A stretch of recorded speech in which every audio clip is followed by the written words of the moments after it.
Let's turn now to the political news of the week. The first round of the January 6th hearings ended, and the House passed a laundry list of new bills. For more of these stories, we are pleased this morning to welcome in Mitchell Miller. He's the Congressional Correspondent for WTOP Radio here in Washington. Your own program's called On the Hill, so it's nice to bring both On the Hills together.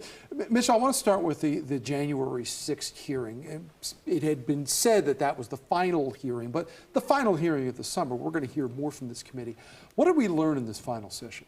Well, I think what we learned is this was the culmination of all of this testimony from Republicans, insiders within the White House. And for me, that's really the biggest takeaway related to what happened, is the fact that you had all of these people saying, we're warning the president not to do this. Don't go down there. Don't go to the Capitol. Don't get involved in this, and yet he continued to press over and over again. And I think really for the detractors of the hearing, it's hard to point to these people that testified and say, well, they're rhinos or they're not people that we can trust. These are all people that were, everyone from the former White House counsel Pat Cipollone to Cassidy Hutchinson, who worked right next to the former White House Chief of Staff Mark Meadows. These are people that knew what was going on. So I think it was very damning in a lot of ways for the former president. Part of this presentation were on-aired clips of the former president as he was trying to deliver a speech, and at one point he said, I don't want to say that the election is over. Do most people on the Hill right now feel that this committee has made its case? I think, obviously, if you talk to Democrats, they definitely feel that they made their case. I think that some of the more moderate Republicans quietly in the corridors of the Capitol will say that they punched through on a lot of issues here.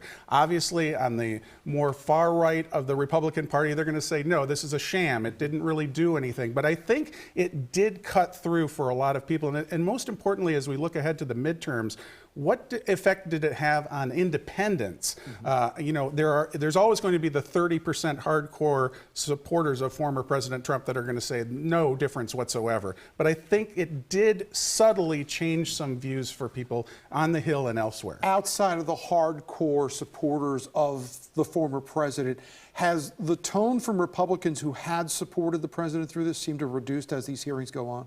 I think for some of them it has, but I think, for people like Republican Jim Jordan and people on that side of the party, it's never going to change. But I think in the more centrist area of Capitol Hill, which there's very little of left, that there is a feeling that this has made somewhat of a difference. And as you know, a lot of the senators will just basically be quiet about this and want it to go away. While this has been going on, the House has been very active lately, especially since the Supreme Court decision on Roe v. Wade come down. They have been passing bills on abortion rights.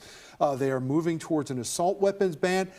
These efforts might not have a lot of traction in the Senate. So what is the thought behind House Democrats pushing this through? Is it about making a statement for the midterm elections, or do they think there's actually a chance this could get signed into law? This is definitely making a statement. They are leaning into the culture wars. As you know, Republicans have had much more success leaning into the culture wars than Democrats. Democrats, their base says we need to fight. And so this is an effort by the House to say we're going to take on abortion rights. We're going to take on assault weapons bans, even if it doesn't pass in the Senate, which it looks like, as always, it's probably not going to do. It's always busy, even in the summer these days now, Mitchell. We thank you so much. WTOP's Mitchell Miller, our pleasure to have you here in studio this morning.